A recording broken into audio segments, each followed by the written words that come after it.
A quick walk around of the Kaoming. As far as tooling, I did pick up this little 3-jaw chuck so I can hold stuff in it. I had turned this piece here on the lathe that was missing on the original, and I'd seen in some pictures that it had this guy on here. That way you could mount this onto a stationary section and still be able to run the table. You can also mount this on the table itself. It had the tailstock, and it had this, I'm not even sure what they're called. You know, this was kind of a last minute thing. I hadn't done a whole lot of research on it. I'll probably end up using this the most for grinding lathe tools. And this, I stuck a end mill in there. I was just kind of playing around with it. So I've been looking at the articulation capabilities. So it does have a coolant pump underneath and power switches for both. So these were the parts that I'd made in the previous video. These washers were, when I bought it, they were just stuck on here from this bolt. Just, I guess, mainly to keep it from rattling around. But you can put another wheel on this side and then spin everything around. I'm guessing like that. I'm not positive on the spinning part and how that actually is supposed to work. So I'm hoping when I get the manual, I'm hoping I'll get a little more information on that.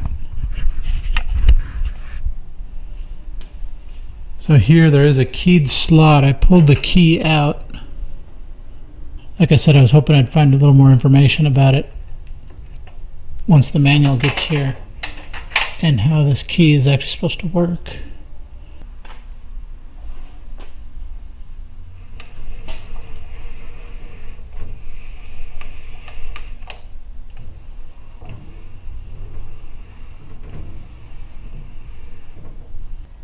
I still actually need to find the final home for it.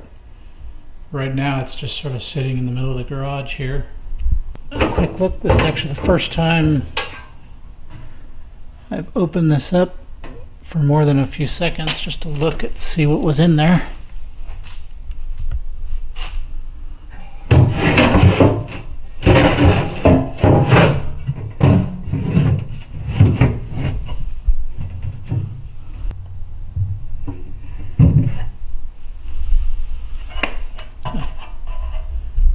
Got some little trays here for tooling, I guess.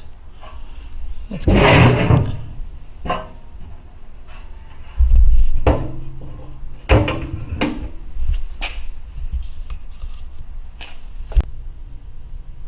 So this is the rotary phase converter I'm going to use. I've got this wire here, which is actually off the mill. It's wire that I'd replaced, that I used for the VFD. Picked up a plug. Got an old box that I had laying around, but I did pick up a fresh new cover for it. So this box I'll probably end up mounting somewhere on here, maybe up on top. This thing should be able to run, I think, 4 1.5 horse motors. So if I need more, I'll probably add extra plugs. So I was thinking of putting them up here maybe or something. I don't know. I'll figure out for sure.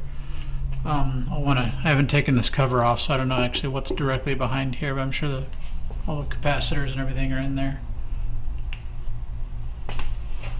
And then I have popped this cover off. We'll go into more detail with that. It does have the wiring diagram and everything, so.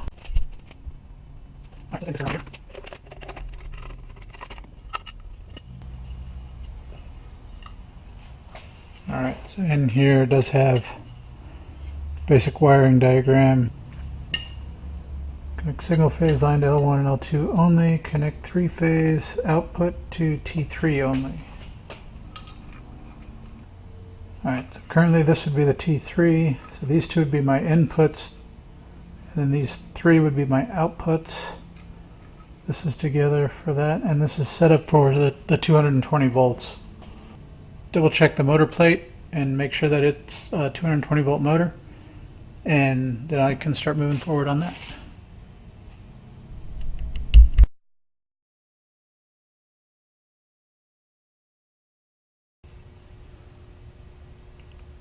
I've got this extension cord set up here with a 20 amp 220, and then the old cable from the Bridgeport mill comes up to black, white, and red, and then this green guy here for ground.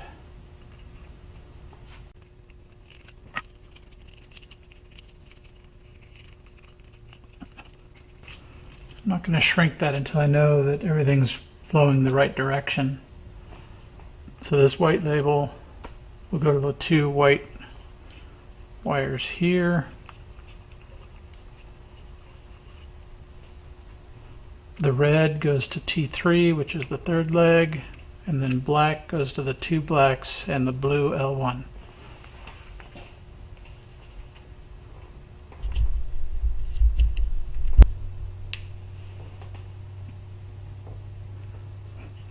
Alright, so I got everything starting from the plug wired up to the panel. So I think for now I'm just going to put some electrical tape over top of that guy, and got to wire this end into the switch, and I'll be ready to test it. We'll make sure that the motors are spinning the correct way, then either fix it by flipping whatever needs to be flipped, and then tidying all this up, shrinking everything in, packing everything up, and calling it a job. I got the cable, I got the phase converter set over on the floor, so I kind of laid everything out with its power cable wrapped on the floor there. Then this is the twist lock that's coming out of the phase converter, and the line that's going up to the grinder, to the power switches there. So for now I've pulled the wheel off, and then this is a left-handed nut, so it's just finger tightened onto there. Let's see how this goes. So I just don't have one currently, but I'm going to wire a switch into this so I can actually have a switch just to turn on and off the phase converter. For now it's just going to be a hot plug.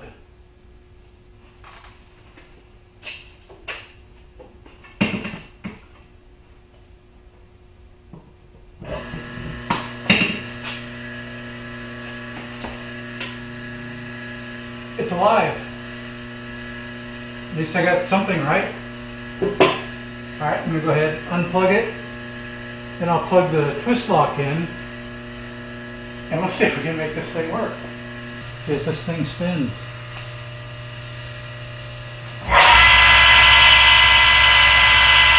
There it goes.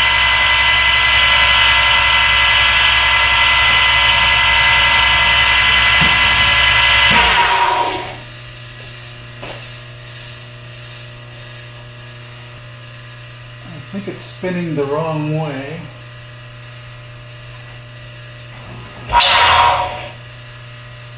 Yes, this actually came out. So the nut's going in the wrong way.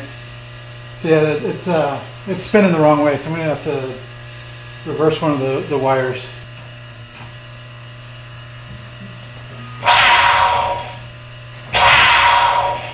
Yep, it's screwed in.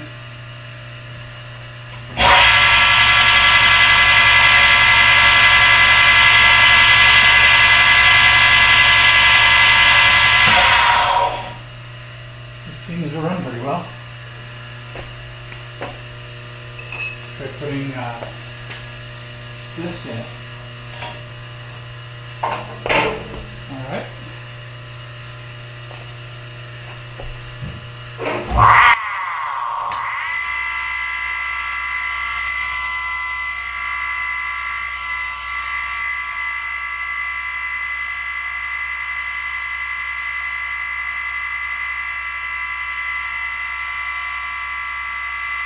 is definitely noisy.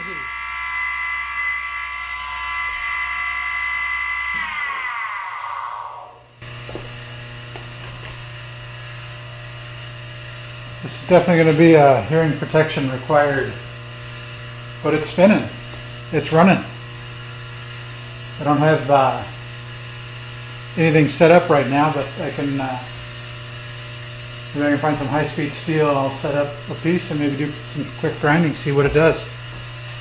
So I'm decked out pretty well in eye protection and ear protection. I'm set up now where I should be just about ready to touch off.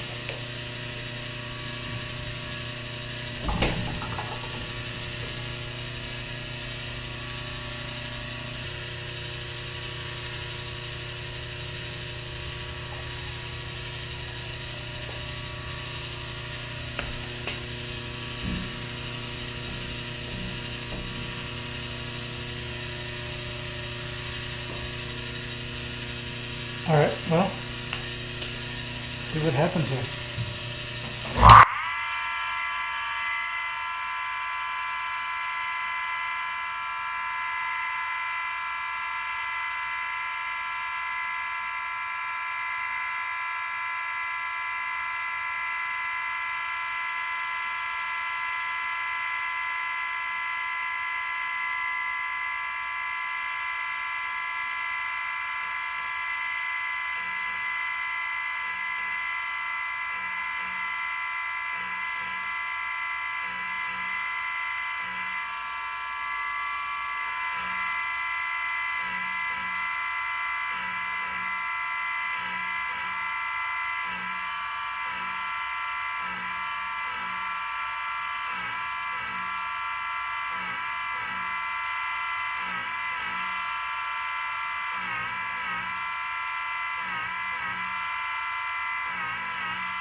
Alright, so I think I got that first edge cut down. It took a little longer than I expected, but I think I'm just kind of going a little slow and babying it.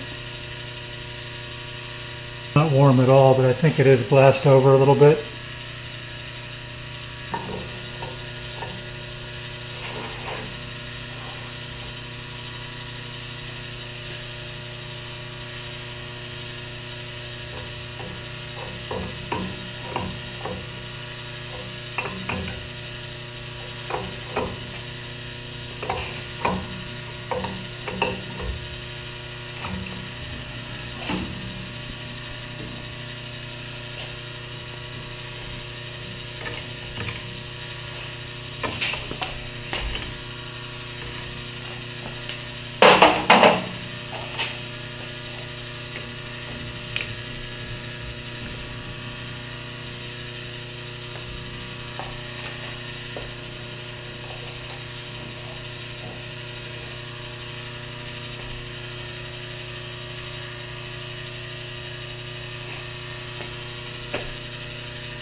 Yeah, I think that got at least most of the glaze off, so I'm going to go ahead and see if I can cut this.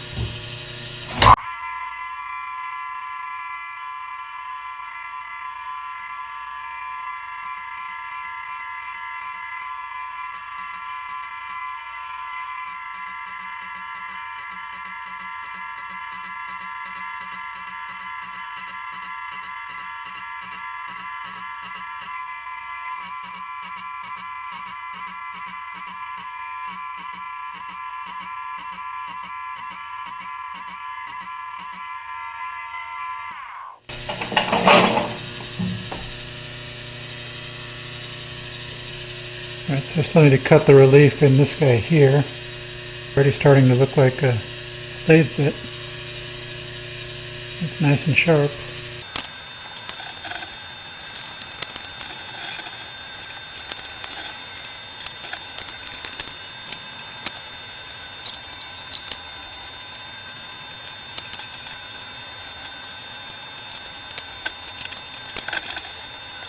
Alright, let's see.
So I'm pretty happy with the first test run.